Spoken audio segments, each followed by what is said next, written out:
Hello my friends and welcome to part 13 of the solo mode deck overview series. So, I should be able to finish off the which one is it? It's the one after the Mermail. Yeah, the Tribe of the Abyssal Waters. Last two decks, I should be able to finish them up. So I'll just start with the opponent's deck and I'll work to my deck. I think that's how we usually do it. No, I think it's the other way around. I do my deck first, yeah.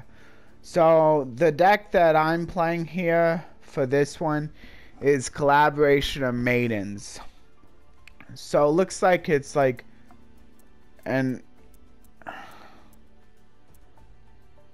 it all the goes? Wait, Abyssal isn't a go. No, it's not all the goes. But it's a few of them. I guess of course they do need men to like, because they're kind of like the damsel in distress kind of cliche. Anyway, the deck description reads: connecting link summons from one level 4 lower Marincess monster to Marincess Blue Slug, and then Marincess enemy is a powerful tactic. It is also important to note that the effect of Marincess enemy can include Mermail Abyss Hilde and others as targets to be special summoned. Take advantage of the coordination among water monsters to create a powerful battle formation. And this is kind of similar to the opponent's last deck in that I'm mostly running waters. Although the difference here is Marincess has a pretty easy time searching for the Mermail support. So yeah, like the Battle Ocean, the Wave can both be added to the hand with the Sea Angel, which is like easy to go into. I'm surveying the Abyss and the Abyss Sphere, which I think is still the right choice. Like, if I'm only running a few traps, like, especially the Abyss Sphere is one of the best, but Abyss isn't that bad either, because if my opponent, like, wants to try to destroy it while it's set, like, I can then, like, punish them for it. And it just sends it to the graveyard so it can get around, destruction immune monsters. And also, Paw of Avarice is, of course, a really good card, not just because I'm running a bunch of monsters, but because, like, Marincesses are known to, like, fill up their graveyard pretty quickly. Since, this can, like, add one of my Marincesses back to the hand, and if it adds one of the Marincesses back to the hand, that can, like, special summon itself, which is, like, which one is it?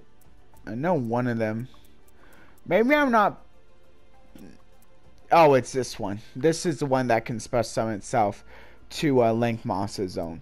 So yeah, if it's that one, I can then like go into Link 2, and then the Link 2 can special summon a water from my grave, and I'll like of course have a water, so then I can go into a Link 3. Yeah, it'll be pretty easy to get 5 monsters. Like, it should be pretty easy. So yeah, this is definitely a good choice.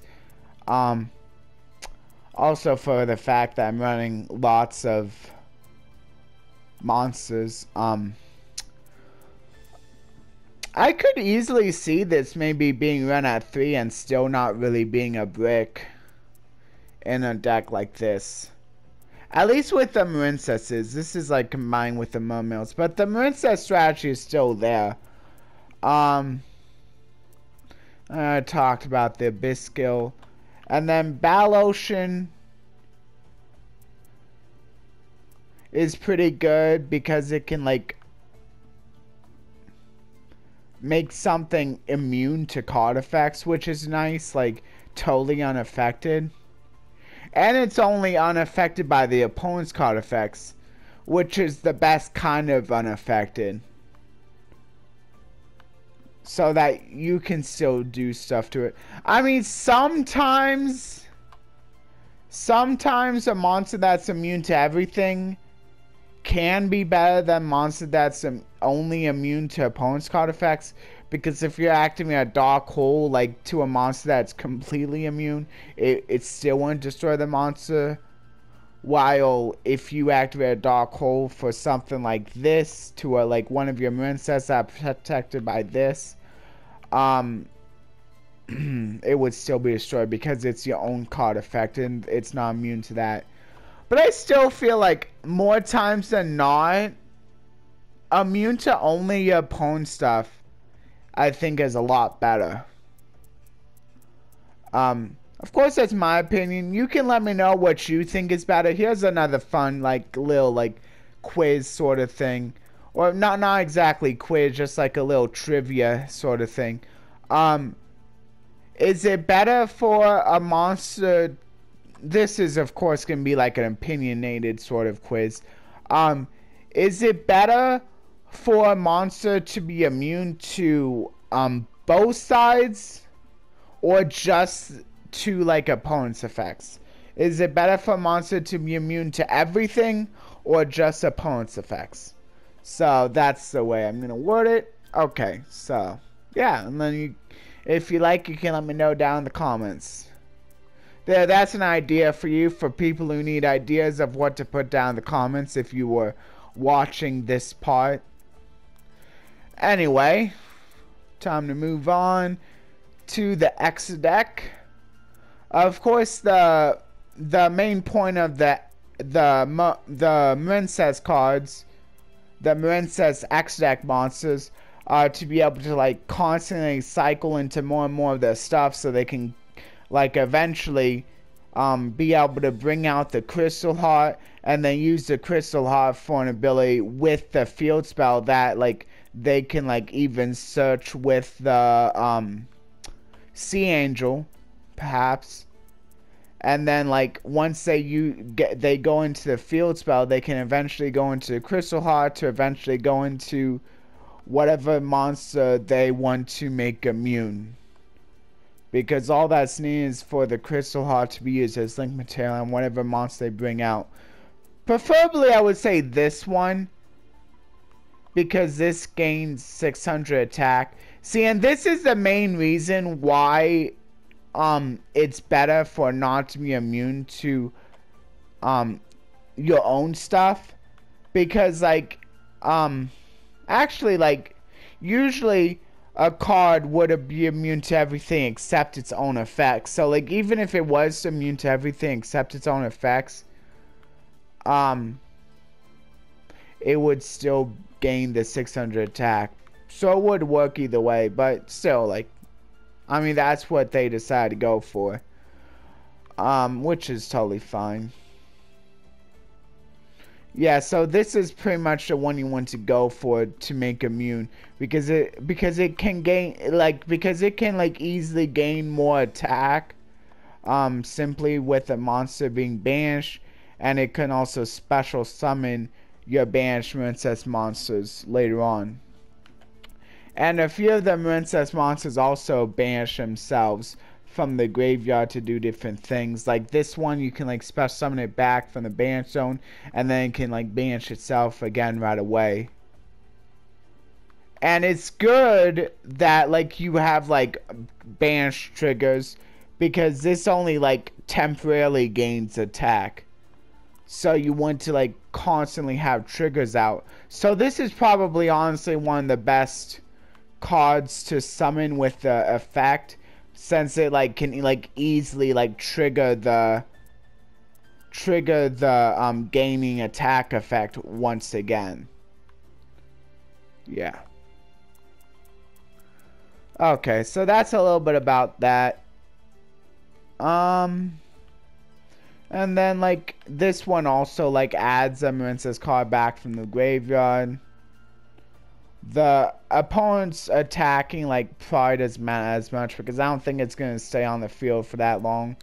Usually you're probably just like sitting on this with like an unaffected great bubble reef is like pretty much the strategy. And then the mermails I already talked about their kind of strategy, like, and then they're also like helping get the mermails out of your deck too, because this one can add one of your mermails since it can add any level 3, and a few of your mermails I think are level 3. Yeah, like it can search out the seahorse. This can protect your water monsters from attacks. So if you like bring this out, if you have 2 of these out, like then your opponent can attack either one of these. But like if you have even just one of these out, and like the Great Bubble Reef that's unaffected, it's like unaffected and your opponent can't attack it before they attack this. So it's kind of like got that Dew Frog, but like it protects all waters. Yeah.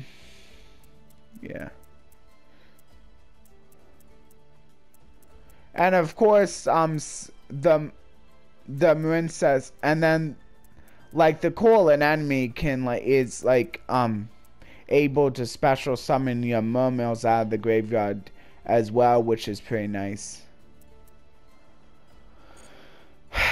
Anyway, now my opponent's deck. So my opponent's deck is named Sharpened, Fangtooth, and then the deck description reads: a deck centered around Mermail monsters, deploying level 4 fish type monsters, aiming for exceed summons. By utilizing Lantern Shark and Buzzsaw Shark as exceed materials, you can attempt not only rank 4, but also rank 3 and rank 5 exceed summons. The key to victory is choosing an exceed monster that can respond to each situation. So for my opponent's deck, they seem to really like focusing on levels, like on like the level side of things, because like last time they were like pretty centered in onto like a rank 3 sort of thing, and now they seem to be a little bit more centered in on more of maybe like the rank 4s, going into like a bunch of rank 4s, but like also they have a few ways of going to rank 3s and also rank 5s as well. But they don't have the Bahamut shark this time, so they can't cheat out any of the exceeds from the deck. Yeah, but they have quite a few. My opponent has quite a few rank 4s this time. Of course, still the Abyssal, in case they can go into that, even though they only have like, I think 3 cards that can like maybe help them. It's not even a number, so it's not like these rank up magics are going to help, since these only work with like number cards. And maybe that's what the C stands for in like number C, or CXYZ for number card. The C stands for card. Anyway, they also got the Treachery Born, which special summons destroyed monsters and also inflicts a little bit of damage, so that could be pretty useful. This time they are running Abyssphere, which I think was kind of a mistake not to run last time, but I think this is supposed to be like a more powerful. And man, these decks, like another thing I'm noticing about these decks is they're like really monster focused. They really seem to be monster focused with these decks. I wonder if that's how it is for like the last group. Anyway, besides the mermails, the cool thing about about these guys, the hammer shark, well, this one can basically help you go into either rank 4 or rank 3. So like that's what they were talking about. Like a lot of their monsters, a lot of their fish monsters that they're using can sometimes like change their levels. Some of them can change their levels. So like if you want to go into not just a rank 4, you can also go into like rank 3s or maybe even rank 5s with some of them. Like this one can like be used for rank 3 or rank 5 for water, but like everything's water anyway, so that doesn't matter. This one can also like do the same thing basically. And then of course salvage can like bring back a lot of your guys since a lot of them fit the bill. Can it bring back any exceeds? I don't think it can still bring back any exceeds. No, they're just above. Yeah. Of course, the rank up magic. This one is kind of hard to activate, but it is really good if the opponent does draw into it. But that's probably not going to happen. That's pretty hard. And you have to draw into it naturally. You can't just like activate a card that gives you extra draws. Which is probably good why they're not really running a lot of cards that like draw from the deck. Because like the problem with like having cards like that like draw from the deck while it's not your draw phase is like you could draw into this and it becomes useless. Pretty much useless, I think. Yeah. And then a few of these cards can also like help bring back monsters from the graveyard to help you go into exceed summons that way as well. So that's pretty nice. And then pretty much like just like staple good exceeds in the X deck. This one negates effects, like usable for different situations. Like Shark Drake's pretty good. Can special summon stuff from the opponent's graveyard. It could like help with like going for OTKs. Saturn Monarch can steal monsters, attaching them to itself. And then got a few number of seeds to make use of the rank up magic. Okay, so now I'm gonna move on to the next one. I just want to get through these last few. So this one's called Encounter of Penguins on Aquatic Folk. Oh, this was a pretty fun one. And there's actually like a fairly good amount of spells and traps, but still not really a ton compared to like how many monsters. I guess Konami really wanted to like shine on the monsters this time around. The deck description reads, a deck that combines Mermail and Penguin monsters. Mermail Abyssal Waters can support linked monsters and 1 monsters in the graveyard. And the effect of Royal Penguin's Garden can be used to activate the effect of Mermail Abyss Gundy and other monsters discarded from the hand. Take advantage of both effects, especially summon powerful synchronic sea monsters. So yeah, something new about this deck is like I'm actually able to go into synchro monsters this time around. Instead of just like exceeds and links, which is kind of nice. And I can do that through the use of one of my penguins being a tuner, this one being a tuner. And this is actually fairly simple to like search out via Royal Penguin's Garden. And this one can even special summon penguins from my deck. And this is fairly easy to get out, even though it may seem like it's kind of difficult being a level 5. But there are ways you can like cheat out, like you could like have it in the graveyard, and then you can cheat out of the graveyard either with the Monster Reborn or the Puny Penguin, and then you can cheat out of your hand. Hold on.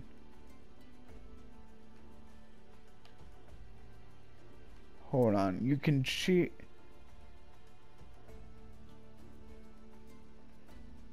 Oh, you can. Wait, what?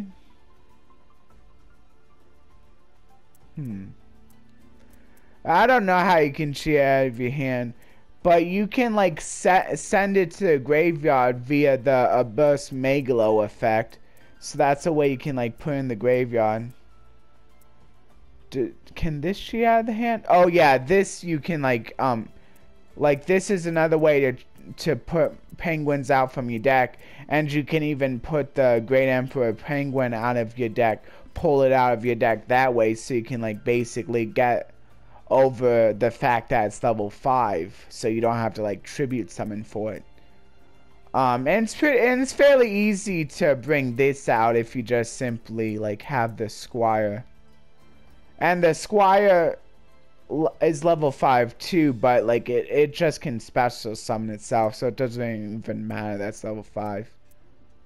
It goes from level 5 to like level 3 or 4 anyway, so like you can just have this and then either have one of your level 3 monsters or your level 2 monsters. Or no, I think it's level 2 or level 1 monsters. And then you can like bring out the yeah, it is level 3 or level 2, either being 4 or 3. And then you can like go into Brave.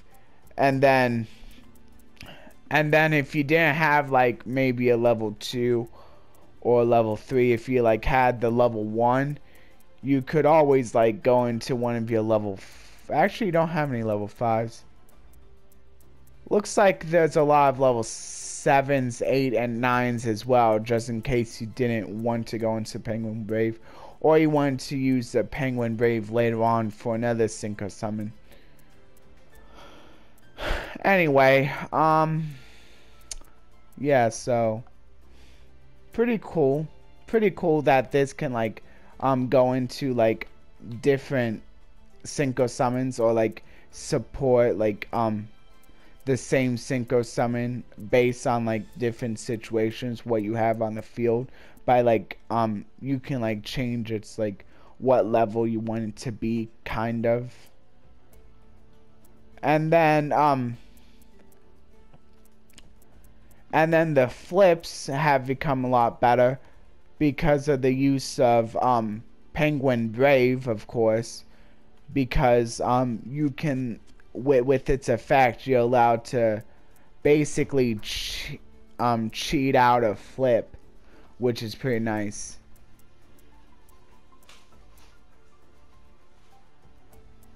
And then another nice thing is the, which one is it? One of your new ones. One of your new ones is pretty cool. I forget which one is though. Hold on. Which one is it? Oh yeah, this also protects your face down defense positions from being targeted by card effects. And that goes for all of them. So this could work with like other flip strategies as well. So maybe if there was like another like flip deck with a lot of waters, you could also use it for that. But I think so far it's really only penguins right now of the flip water variety. But there was something else. What was it though? I don't know. Oh yeah, this one's pretty cool also. It does kind of make it so that you can't really like choose Penguin Soldier to add back to the hand and keep using its own like effect again and again, because it like it says it like has to banish it instead of like you can banish it instead. But it's like for the most part still really good, because like then you can like basically more permanently get rid of your opponent's cards instead of kind of just temporarily by returning them back to hand. So that's kind of cool too. I like that. Oh, and Bryonic's another way to send your Great Emperor Penguin to the graveyard to be like cheat out via the graveyard effects. Well, at least you're ready. Tiger King can return your cards to the hand for you to like maybe like use them later on, like if you want to reuse like flip effects, or like maybe I don't know. So late. With your car doors hanging open like that, there's no time for. I know, I'm already late. No time for a hug. And then this one can like pretty easily special summon itself with Spring Knight. Since all you're running are waters, you'll like definitely have the resource to banish. I think these also kind of like special summon themselves too. Yeah, so like these are kind of the same too, because all the white aura, they all kind of work the same way. So that's pretty nice. And this is like also banishes stuff, so that's pretty cool. Something you can go into after you're done with the Penguin Brave, I guess. And of course these Mermail cards too. Okay, so I'm gonna go through the opponent deck, and I think I'm just gonna no, I will do a quick pack opening. So I'm just gonna move a little bit faster here. So this one's called Migratory Aquatic Folk. Deck description reads: a deck that combines Mermail and Graydle monsters. If Graydle Eagle in your monster zone is destroyed in battle by a monster's effect, it becomes an equipped card equipped to your opponent's monster, and you can activate its effect to gain control of it. This effect also works well with the effect of Mermail Abyss Nairi in your hand, so take control of your opponent's monsters and take control of the duel. So they're saying they work well with Nairi's. What does Nairi do? It allows you to destroy a water on the field, and these activate when they're destroyed while in the monster zone. So yeah, I can see that. So when they're destroyed while in the monster zone, they take control of an opponent's monster. So this is basically all about taking control of the opponent's monsters and basically using their own the opponent's monsters against them. And of course this is a tuner, so that's how they like the opponent can also go into synchros. But they can also go into synchros if they're able to destroy if they're able to take control of my tuner. I might even have some tuners in my X deck too. I wasn't too sure, but Graydle Impact is another way to be able to destroy your own cards, while also like destroying one of the opponent's cards. And as long as the opponent has a monster, this like can basically be used for great effect. And it can even like add more Graydles to the hand, so that like, you can like make sure you keep having resources available to you that like are able to like take control of even more of the opponent's monsters. So yeah, this could get pretty scary if my opponent is able to take control of enough of my monsters. I may like just run out of resources. They get to accrue advantage while I'm running out of resources, basically the name of the game for them. And this also works if I destroy them by battle too. Oh, apparently like this one has to be destroyed by battle or a spell effect. This one has to be destroyed by battle or a trap effect. So they can't all be like destroyed in the same way if they're being destroyed by a card effect. So that's why my opponent has like traps that destroy stuff, as well as spells and monsters that destroy stuff, so they can make sure they have something, like depending on what Graydle they have in the arsenal, in case like I'm not destroying them. Yeah. Anyway, and then a few of these other cards can just special summon Graydle straight from the deck. So yeah. This one could also... Wait, no, it can't. Never mind. It can destroy opponent's cards. Graydle Dragon, I think, is a...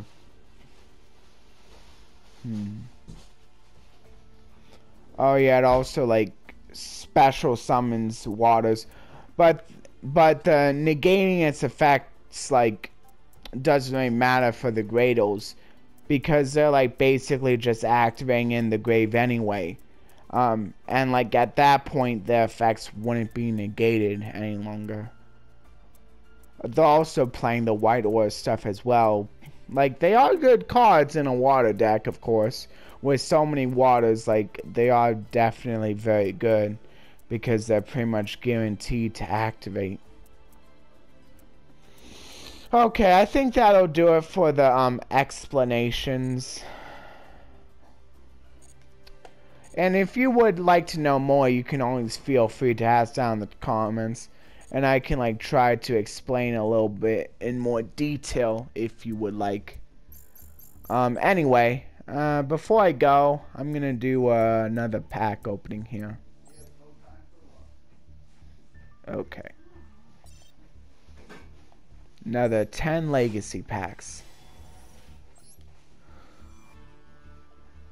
Okay. I think once I get to 10,000, I'll open packs for the for that Sword Soul selection pack. Because I still kind of want the Sword Soul cards to try to combine them with the Metaphys. But I'm going to wait until I like have max gems before I do. So anyway, the cards I got from the pack opening. I'm still getting new cards, which is cool. Like, despite how many legacy packs I already opened. And of course, a lot of the times, since I'm only getting 2 cards from per pack, it's pretty hard to pull the super and ultra rares. Because I think like they're like, yeah, I think it's like, yeah, it's definitely harder to open supers and ultras from the legacy than is from the regular packs. Because unlike the regular packs, the legacy packs, they don't have like a thing where if you don't open any supers in like side of 10 packs, that you're guaranteed a super inside the next pack, inside the next 10 packs. And if you don't open an ultra, it's kind of the same thing with that, or something like that. They don't have that sort of thing. So like you could like open 100 packs and like only get like rares and normals.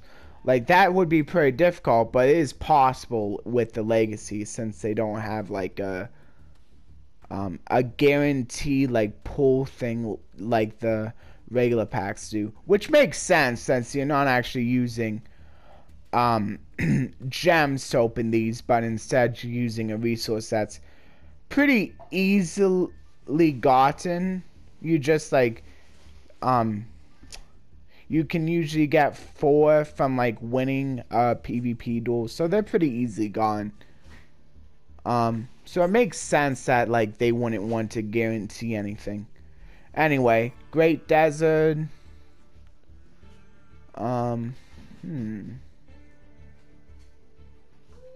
It says when this monster destroys the following number of monsters as a result of battle.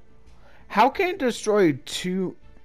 I guess like if you like are attacking twice with it. So basically, in order to get like the second effect, you would need to like basically like put like something on it that gives it another attack or something like that.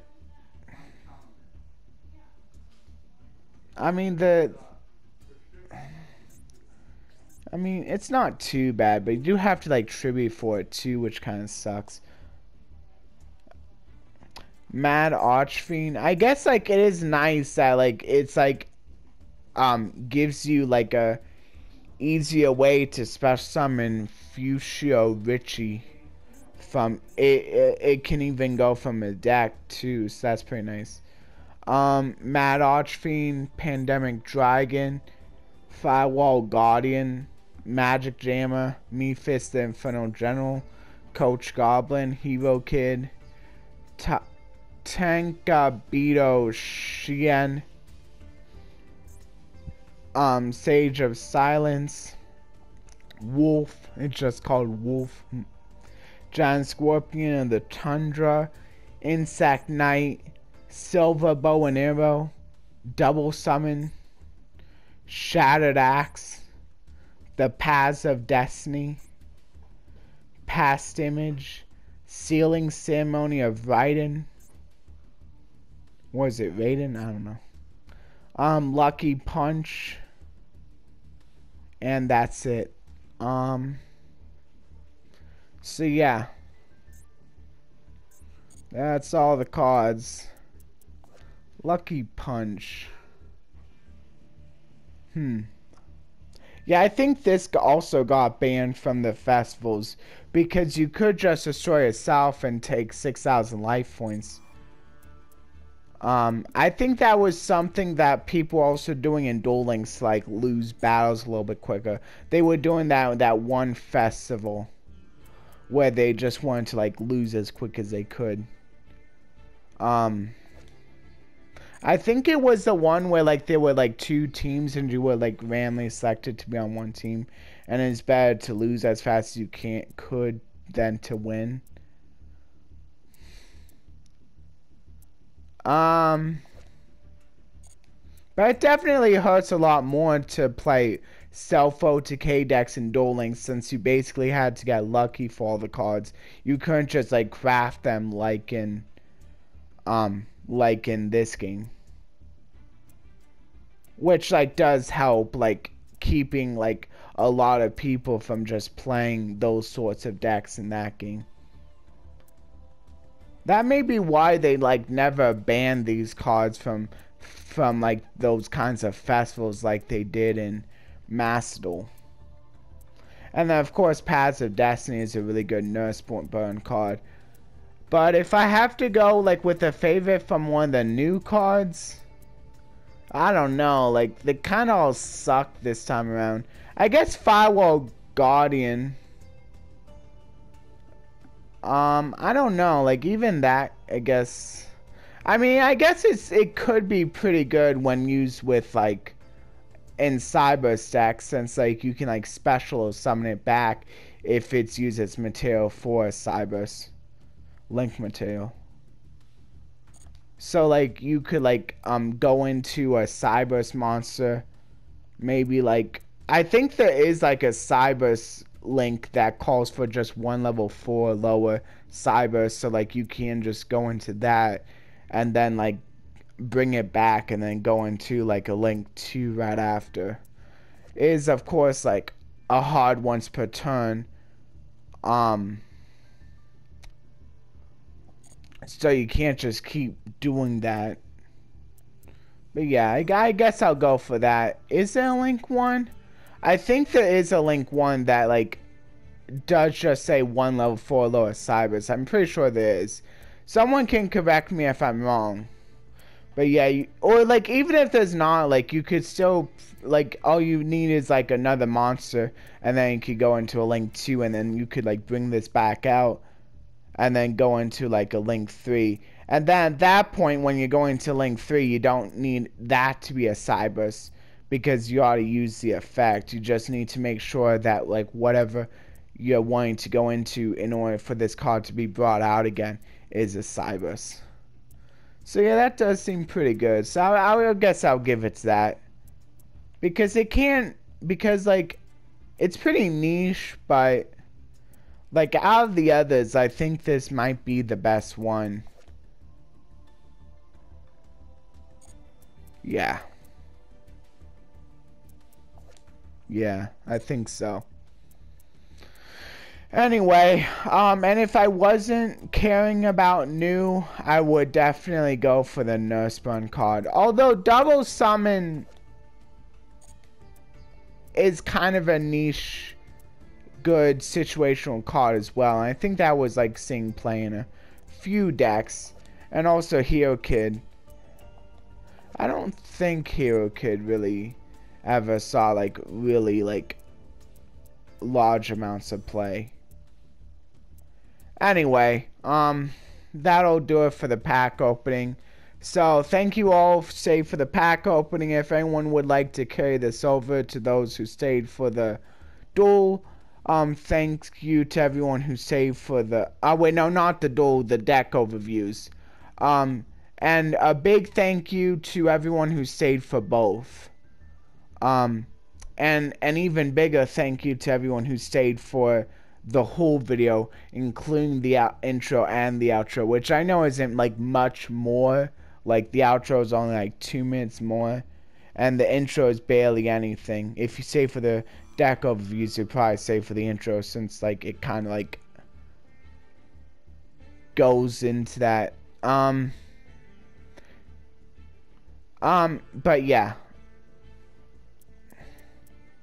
I'm gonna go into the outro now.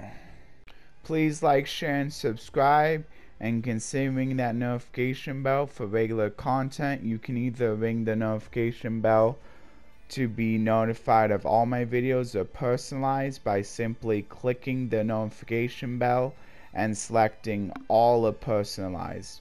All is being notified about all my videos, whether you watch them or not, and personalized is being notified of the videos that you watch the most. Also, if you would like to leave a comment, that would be greatly appreciated. You can leave a comment about anything, either pertaining to the video, pertaining to the verse I leave in the description, or just something random if you'd like. Just please keep it appropriate. You can even leave an emote if you would like, but just be aware that it may lock you out if you paste too many of the same emote in a day. Just in case, like if you decide one day you just paste emotes on a whole bunch of my videos, just keep that in mind. Usually you can fix that by either going with a different emote or by posting multiples of that emote instead of just the one.